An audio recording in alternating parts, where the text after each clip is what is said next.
Hoy hemos tenido un día aquí en el Meta bastante intenso.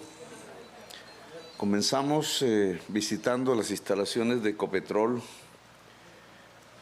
mirando los esfuerzos que han hecho aún pequeños y marginales en relación a energías limpias, que es por donde yo creo que Ecopetrol podría tener futuro en las próximas décadas en Colombia. Esa instalación que allá llaman San Fernando,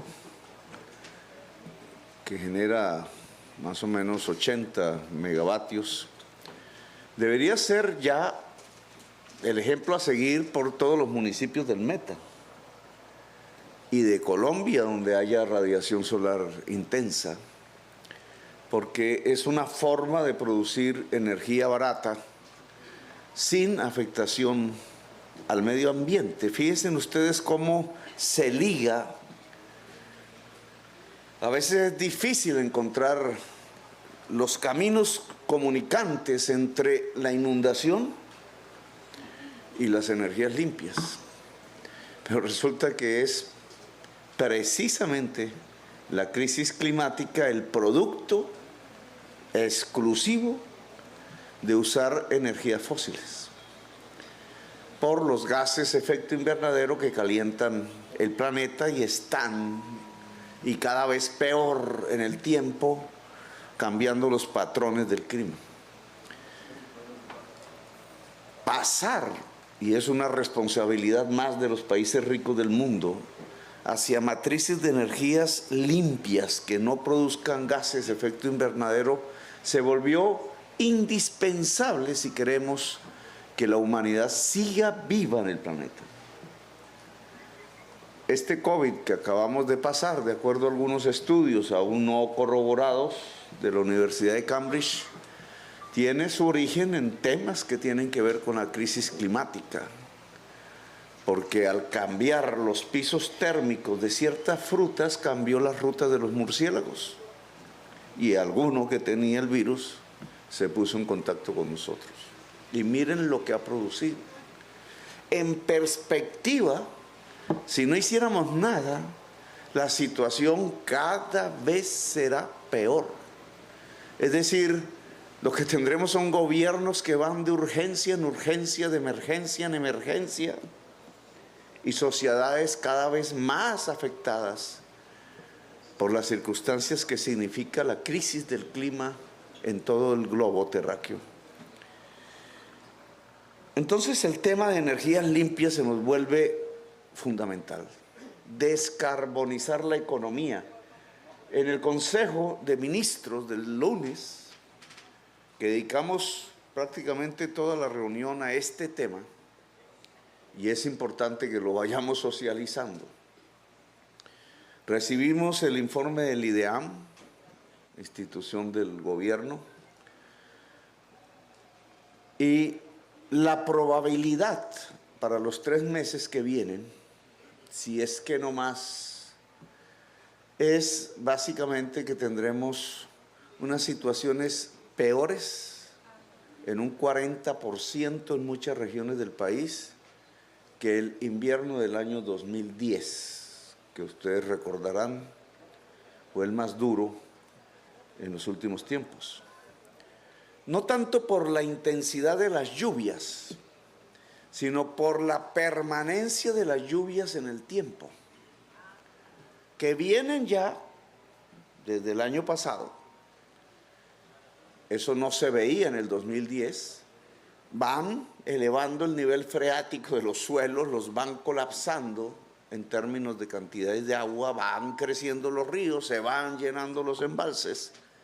Hoy están en un 98% y no alcanza a desaguar, llamémoslo así, en este momento que es un paréntesis, y viene la siguiente oleada invernal, septiembre, octubre, noviembre,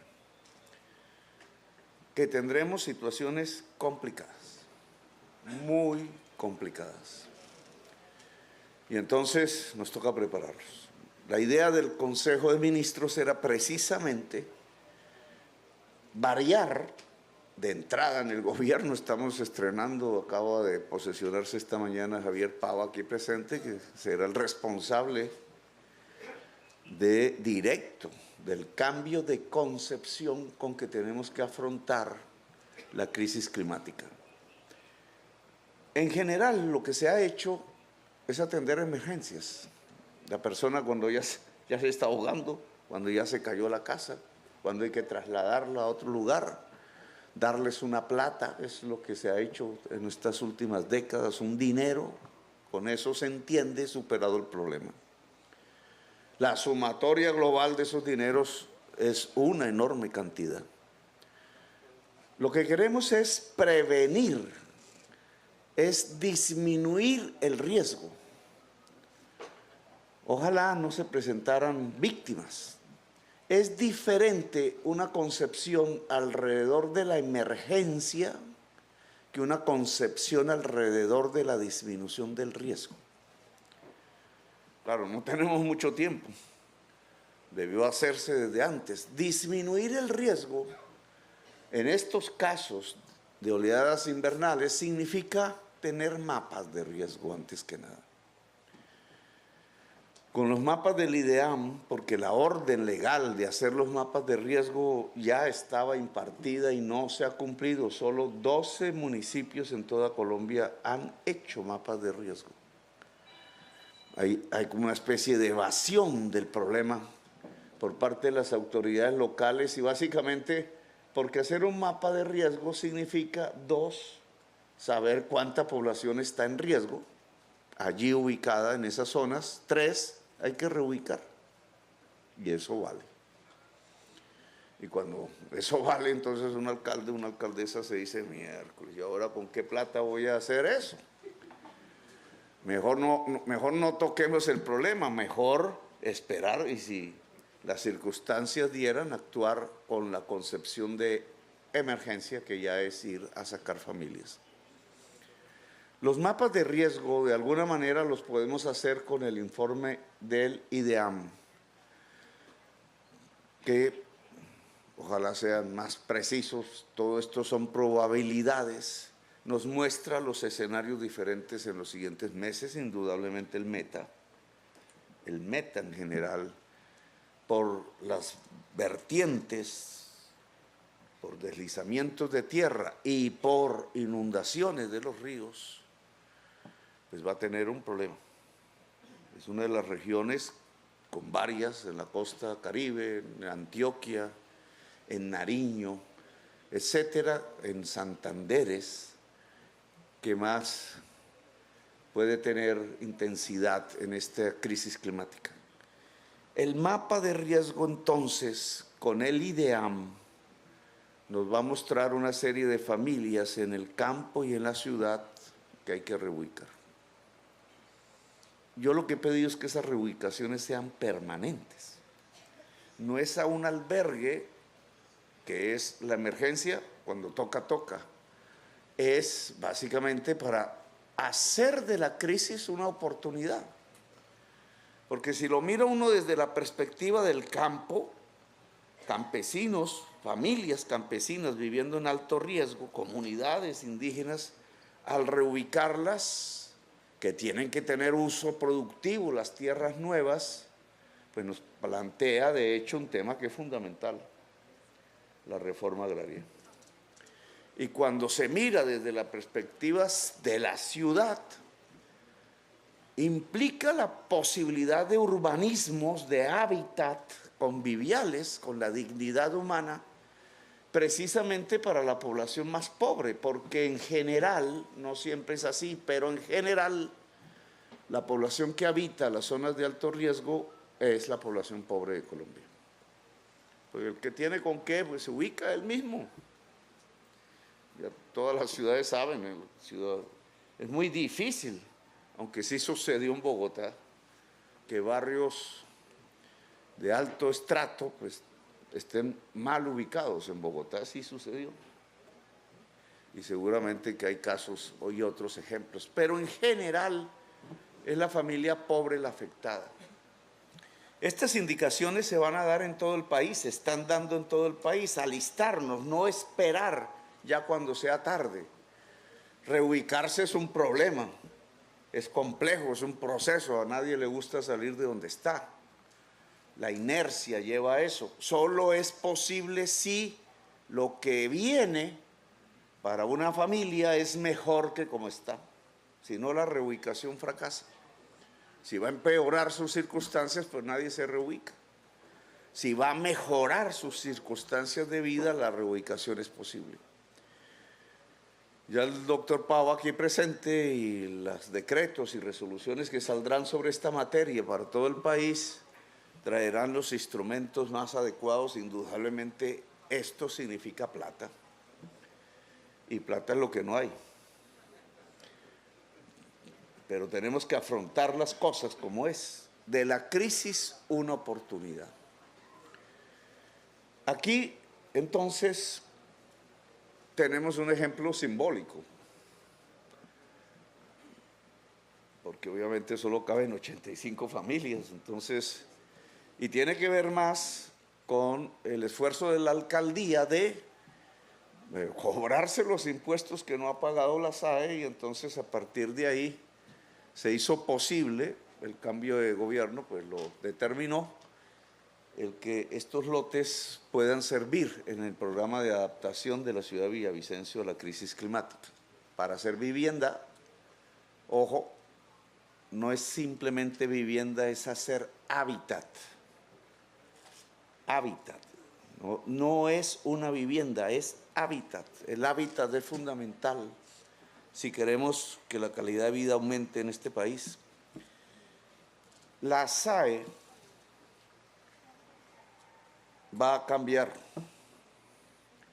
La SAE es, para quienes no tengan la información, Sociedad de Activos Especiales, el lugar institucional donde llegan los bienes de la mafia, o probablemente de la mafia, a través de los procesos de extinción del dominio. Hay bienes que cumplen ya la extinción, son extinguidos, dejan de ser de la mafia, pasan a ser del Estado. Y hay bienes que están en procesos jurídicos terribles, con abogados de un lado, del otro, duran años en decidir si el bien pasa al Estado o no. Para ambos tipos de bienes, tanto los que están en proceso jurídico como los que ya se les extinguió el dominio, la directriz que hemos dado es que esos bienes se ponen al servicio del pueblo.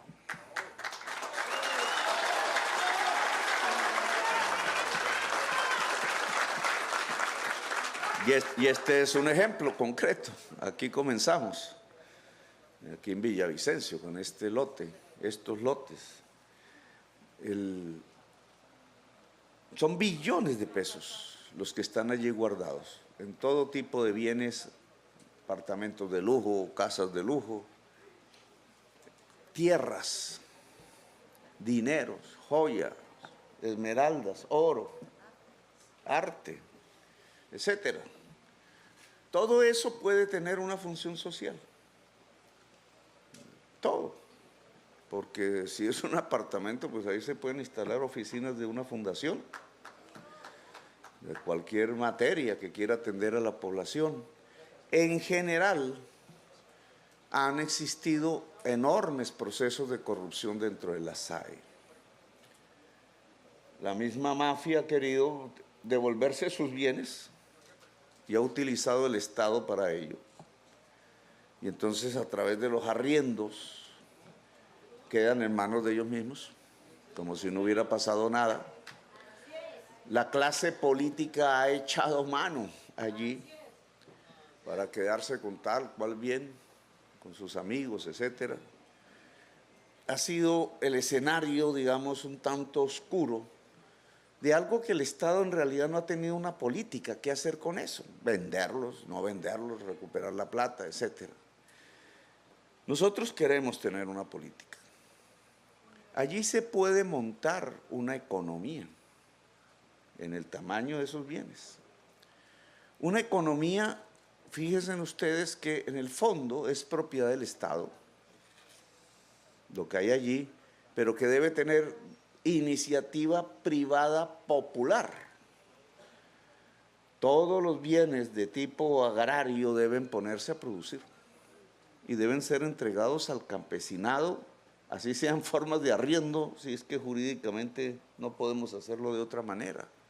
Arriendos baratos que permitan que una familia campesina en esas tierras pueda obtener rentabilidad en los cultivos. Si son lotes urbanos, pues vivienda y hábitat popular. Si son otro tipo de bienes, ya veremos cómo logran una funcionalidad. Allí puede aparecer una especie de economía social, porque ni es del Estado propiamente, aunque sea la base de eso, ni es de la gran empresa privada. Perfectamente el Estado puede entregar eso a título de comodatos o de arriendos o de figuras jurídicas a asociaciones de productores campesinos, de productores de alimentos, de jóvenes que quieran poner cooperativas para innovar, para hacer audiovisuales, para hacer empresas al estilo de la juventud de hoy, para asociaciones de mujeres, sobre los cuales entonces puedan tener espacios donde fortalecerse, etcétera. La SAE entonces va a presentar su programa de entrega, entre comillas, de este tipo de bienes a la sociedad colombiana y comenzamos aquí en Villavicencio. Con este lote que espero que me vengan y me inviten aquí y vuelva a estar para ir viendo cómo van apareciendo las casas de la gente.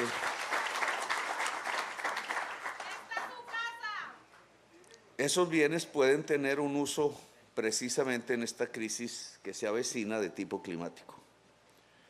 Ahora, recomiendo para todo el Meta, para la ciudad de Villavicencio, alistar el mapa de riesgo a la fuerza pública, aquí que todos sus mandos están presentes, alistarse. La fuerza pública en realidad es más del tipo de organización para la emergencia que para la prevención, igual que bomberos, igual que la defensa civil y otras entidades que tienen que ver con estos hechos. Pero hay que alistarse, porque vamos a tener una situación crítica. Yo esperaría de las organizaciones que andan en armas por ahí, que de alguna manera estas palabras les llegaran, anunciando la gravedad de lo que se avecina. Porque si estamos en medio de una oleada invernal donde toca salvar gentes, qué terrible sería que además el cruce de los disparos impidiera la labor en muchas regiones de Colombia. ¿Cómo se puede llevar el ejército a salvar familias si al otro lado de la esquina está lista la emboscada, por ejemplo? El batallón de ingenieros, los batallones de ingenieros, ¿cómo nos podrían ayudar a comunicar? Seguramente que caerán muchos puentes, a volver a reconstruir, a comunicar el territorio, y de pronto detrás de la montaña en el filo está lista la emboscada. Yo les diría a esas organizaciones que por la gravedad de la situación que se avecina, hagan tregua. Llegó un momento, ya ustedes lo verán, menos que el IDEAM se equivoque. Pues a muchos no les gustan los pronósticos climáticos, pero yo creo que está acertado. Van a llegar momentos en donde toda la sociedad colombiana tiene que alistarse a la solidaridad. El Estado el que más. En medio de lo que viene de la oleada invernal, triste sería que continuara una guerra. No le permitiría al Estado ni a sus fuerzas actuar en función de la comunidad. Los equipos de salud, que entre otras van a empezar a implementarse también en el Meta, los equipos de salud preventiva del modelo que le estamos proponiendo a la sociedad colombiana, la fuerza pública, los bomberos, la defensa civil, la policía, el ejército, la fuerza aérea, la armada, tienen aquí un papel que cumplir estelar en función de defender la vida en medio de la crisis climática. La sociedad toda, organizar los comités municipales donde las personas del común, la sociedad civil, el pueblo, sus organizaciones puedan proponer en medio de las vicisitudes. Porque muchas ideas salen de la gente misma que está viviendo en el territorio. No es equipos técnicos de funcionarios exclusivamente viendo cómo se soluciona el problema. Hay que convocar a la comunidad, los comités, pongan el nombre que sea, de crisis climática. Reunidos tienen que ver, bueno, ya sabemos que vienen 3 meses de más agua. ¿Cómo nos organizamos? ¿Qué ideas hay? ¿La ingeniería sirve o no sirve? La ingeniería no logra contener el agua, sino un rato. Una y otra vez nos estamos dando cuenta que el agua le gana a la ingeniería y que por tanto quizás la mejor manera de adaptarse es liberar los espacios del agua y convivir con el agua, no contra el agua, ojo, porque quizás así lo podríamos hacer más eficaz y mejor. Temas que hablaremos ya en las próximas horas, pero creo que es importante que se convoque a todas las comunidades de Colombia en sus municipios a organizar los comités de crisis climática para prevenir y defendernos de la oleada invernal que viene. Le agradezco, señora gerenta, por su actividad en función de que esto haya sido posible. Esta es nuestra primera simbólica, bueno, no tan simbólica, acción en función de que la SAE le pertenezca al pueblo, dado que recogió los bienes de la mafia, pues qué mejor que esos bienes terminen en manos de la población. Gracias, muy amable.